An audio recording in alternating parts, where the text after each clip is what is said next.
Welcome to another episode of Robbie Comics. My name is Robbie, and these are comics.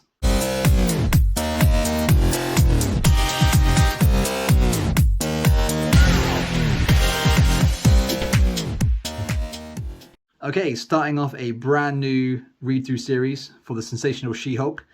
Don't worry, the Godzilla ones are still going to be released, but I'm still waiting on a few fillers to come in.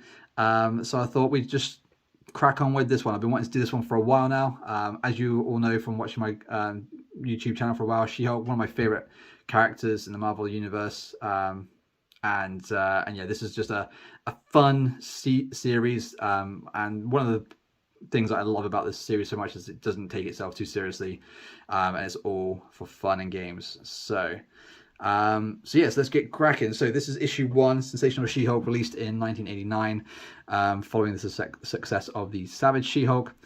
So this is more down the road of Jen Walters' perma She-Hulk. She doesn't really change at all into her normal self, and like I said, it's more focused on the sort of funny, hilarious side of things to the Marvel universe, and like I said, it doesn't really take itself too seriously, which is something I absolutely love. So let's crack into episode 1.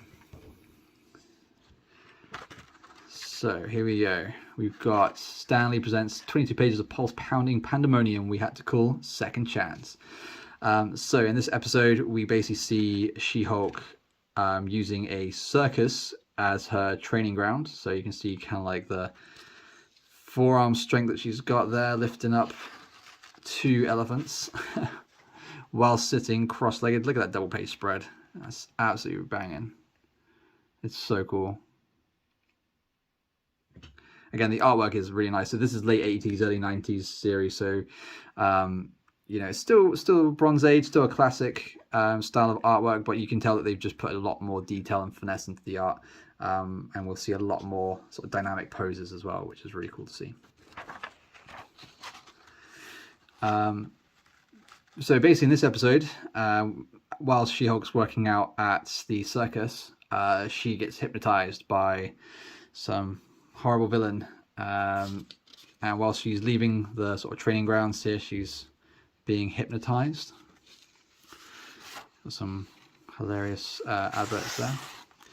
And being hypnotized by the Ringmaster, who's kind of like a villain, kind of like just like a 2-bit villain. He's not really anything special. He just has a hat that can hypnotize people. And this is them being worried that She-Hulk isn't actually hypnotized, but you'll see in a minute that she is.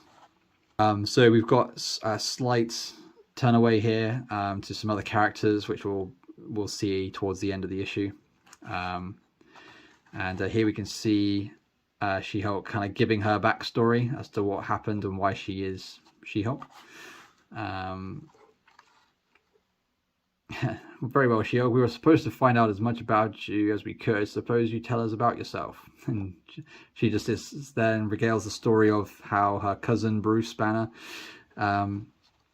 becomes the Hulk when they let off a gamma bomb. And he gets the full blast of the gamma radiation and then turns into the Hulk down here. So this is obviously referring back to Incredible Hulk issue 1. And then the Ringmaster's there. Well, we all know that story, but how did you become the Hulk? So if you do read the Savage She-Hulk issue 1, you can see this. Obviously, this is slightly paraphrasing in comic book form, I guess. And basically, Jen gets shot by some mafia heads, and Bruce finds her bleeding out, so he gives her a blood transfusion. But unfortunately, during the blood transfusion, she turns into the Savage She-Hulk. So the TV show does kind of change that a little bit, which is fine. I mean, it's still a blood transfusion, so to speak, but it's not as they didn't really build up on that side of things. They just had a crash, some blood got spilled into Jen, so she became the She-Hulk. And now these guys are discussing essentially how they can get away with making She-Hulk work for her and what she can do. So they first say, well, we need to make her less obvious, so they reimagine her as Glamazonia, which I reckon is just a straight up rip from Red Sonja because of the hair, this kind of style of clothing. Or it does have slight Mystique vibes to it, I think. And I like when you occasionally look in the background of some of these panels, you'll see really dumb stuff like this way up is pointing down, not up. There's just a certain like hidden funny things that you just tend to find. But then this is them trying to work out a plan on how they can essentially use her powers for their own gains. So they basically make her the strong woman in the circus show, and as you see, she can lift up a whole stand full of people, and then she proceeds to tip them out, and all their money falls out, which is interesting because I don't think these people are supposed to be strapped into these seats, which is kind of funny. But all their loose change and IDs and wallets and stuff falls out anyway, so I think that's kind of dumb. Yeah. And then yeah, it looks like some unknown character throws or pushes a wooden cart towards Glamazonia / She-Hulk, so she absolutely annihilates it with a punch. Look at that, that's so dynamic. I would have liked that on like maybe a bigger panel, but it's really cool.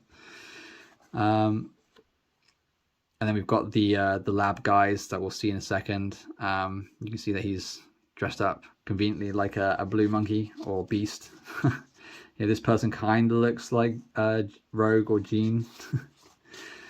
There's so many little nods. It's kind of funny. I don't know if they're intentional or not. I kind of hope they are intentional.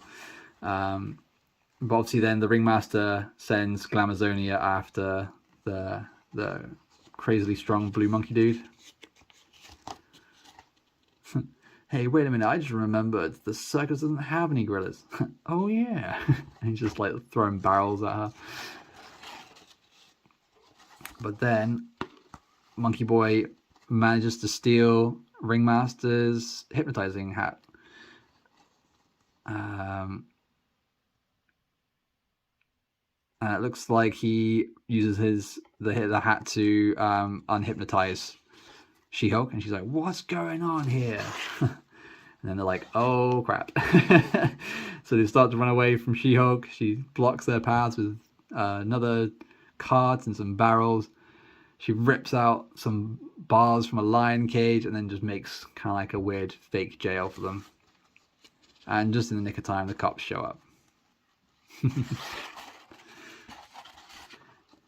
Cool. And then so this is then kind of like the aftermath. So we've got She-Hulk getting back to her usual green self, talking to the police officer that basically made the arrest. And they're basically saying that some anonymous bad guy is ready to spend $3 million to find out how tough I am. And then we go back to the lab. So we got the blue monkey dude, who was obviously some other guy wearing a suit, after they've stolen the ringmaster's hat. And then you've got the headmen. I'm not too sure what these characters are, but you've got some crazy designs here. You've got like this dude's obviously got like a beast element. You've got some chick with like hands coming out of her face. I don't even know. There's this weird like cockatrice kind of villain. Actually, 1, 2, 3, 4. Yeah, so that's a weird Doc Ock mutation thing, which is crazy. I love the so many little subtle hints there. I love it. And you've got kind of like a She-Hulk, I guess, blueprint, so to speak, in the background there. So they've obviously got plans for She-Hulk in a later episode, which we'll see shortly, I'm sure. But yeah, that's it for issue 1. Kind of fun, kind of dumb, very silly. So many little nods to other Marvel characters, which is great to see. And yeah, I just like I've read this book multiple times already. I've only had it for a couple months, and I've already read it 3 or 4 times. I haven't read the series. I kind of want to just read one and then wanted to read them all in one go. So I'll probably do that some point later on today, maybe. But yeah, love it. I hope you enjoyed that too. As always, please hit the like button and subscribe to the channel. It really helps the channel out a lot. And let me know if you're happy with watching this She-Hulk series. Let me know if you'd like the Disney Plus one. I'm a huge fan of it so far. I think it's really cool. And yeah, we'll crack on with these, and hopefully you'll enjoy the series too. So as always, thank you very much for watching. Peace out and stay crispy.